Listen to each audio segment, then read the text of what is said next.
اولین بار سال 1985 کفشی با نام نایکی دانک وارد بازار شد. توی اون دوره بیشتر محبوب کامیونیتی دانشجوها شد و کسایی که توی کالج یا اسکول ها درس میخوندن. چرا؟ چون کفشی بود با قیمت مناسبتر و استایل بسکتبالی داشت. چون با نام کفش بسکتبالی وارد بازار شده بود، توی نیویورک، لس آنجلس و آمریکا خیلی طرفدار پیدا کرد. وقتی که خیلی محبوب شد و طرفداراش زیاد شد، نایکی اومد با یه سری تغییرات خیلی ریز اونو تبدیلش کرد به نایکی دانک اسپی. حالا چرا و چه فرق‌هایی داشت با نایکی دانک می‌خوایم با هم ببینیم.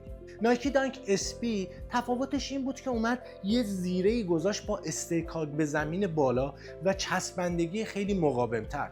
چرا؟ چون این کفش رو اومد طراحی کرد برای بچه‌هایی که اسکیت بورد میزنن. خب میدونید توی اون دوره علاوه بر رشته ورزشی بسکتبال، اسکیت هم توی فشن خیابونی و استایل های خیابونی خیلی طرفدار داشت اون موقع. پس اینجا بود که نایکی با یه فکر هوشمندانه نایکی دانک اسپی رو وارد بازار کرد. زیره قوی تر، زبونه بالشتکی و توپلتوری نایکی دانک اسپی باعث شد خیلی طرفدار پیدا کنه توی بچه‌هایی که اسکیت بورد میزنن. و جالبه بدونید که متریال نایکی اسپی خیلی پریمیوم تر هست نسبت به سری دانک. کفشی که اینجا داریم نایکی دانک پرسیان وایولت معرفی شده. یه رنگ بی نهایت زیبا که توی دنیای فشن این رنگ خیلی طرفدار داره. علاوه بر این که اومده با استایل خیابونی ترکیب شده، دوباره از همون فکرهای هوشمندانه نایکیه که باعث شده طرفدار خیلی زیادی توی دنیا پیدا کنه این کفش. متریالی که برای این کفش استفاده شده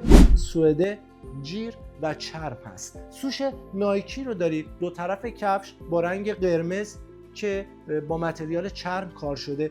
بقیه کفش سوئد و جیر هست. بندهای کفش هم با توجه به رنگ سوشی نایکی انتخاب شده که به نظر من ترکیب خیلی سکسی خفنی رو ایجاد کرده. ناگفته نماند داخلش براتون یه رنگ بنفش‌توری هم گذاشته که با خود کفش وقتی ترکیب میشه ترکیب جالبی نمیشه، اما پیشنهاد من به شما همین رنگ قرمزه که خیلی خوشگل تره.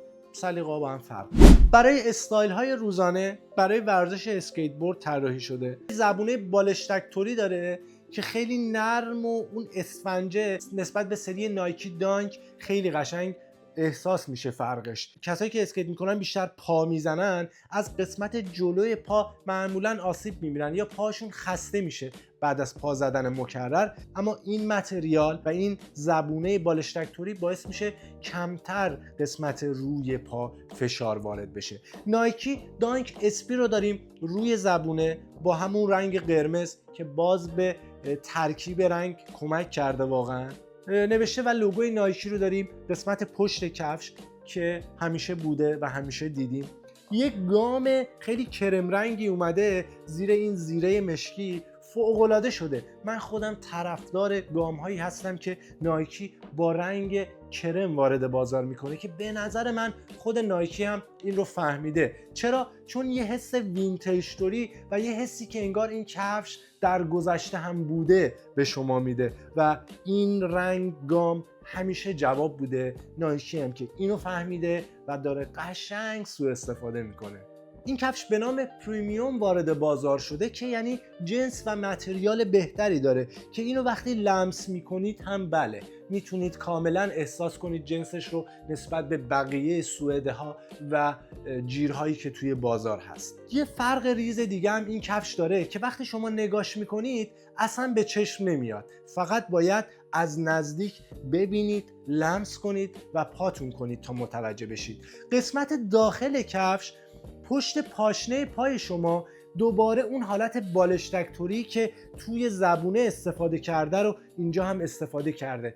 با توجه به اینکه کفش برای بچه‌هایی که اسکیت میکنن طراحی شده، این باعث میشه اون قسمت پشت پاشنه یه حالت محافظ‌توری داشته باشه، احساس نرمی بیشتری میکنی و این هم یکی از همون تفاوت هاست که توی سری نایکی دانک شما نمیبینید، فقط توی سری اسپی میبینید. کفشی که واقعا توی مد خیابونی انقلابی رو به پا کرد و همچنان داره تولید میشه در رنگ‌های مختلف. حتی بوتیک‌ها و فروشگاه‌های خیلی بزرگ و مطرحی توی دنیا با این سری نایکی کلپ میزنن و به محض اینکه وارد سایت میشه خیلی سریع سولد اوت میشه، چون کفش محبوبیه. قیمت این کار توی نمایندگی نایکی ترکیه 8500 لیره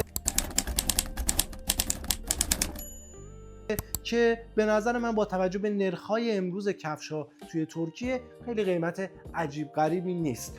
به خاطر رنگش خیلی محبوبیت داشت این مدل و همچنان سایزهاش توی سایت موجوده. پیشنهاد من به شما اگر مصرف کننده اید حتما یه نیم سایز بزرگتر، نه تنها این کفش رو، تمام سری های اسپی رو بگیرید، چون قالب کفش های اسپی یه مقدار تنگتره نسبت به بقیه کفش. امیدوارم که با ویدیو حال کرده باشید. اگه حال کردید حتما کانال منو سابسکرایب کنید. منتظر کفش های جدیدتر و ترندتر باشید برای آنباکسش تو این کانال. به دوستاتون ما رو معرفی کنید، لایک کنید ویدیو رو و نظراتتون رو راجع به نایکی دانک اسپی پرسیان وایولت توی کامنت ها برای من بنویسید. تا ویدیوی بعد، آنباکس خفن بعد، خدا نگهدار.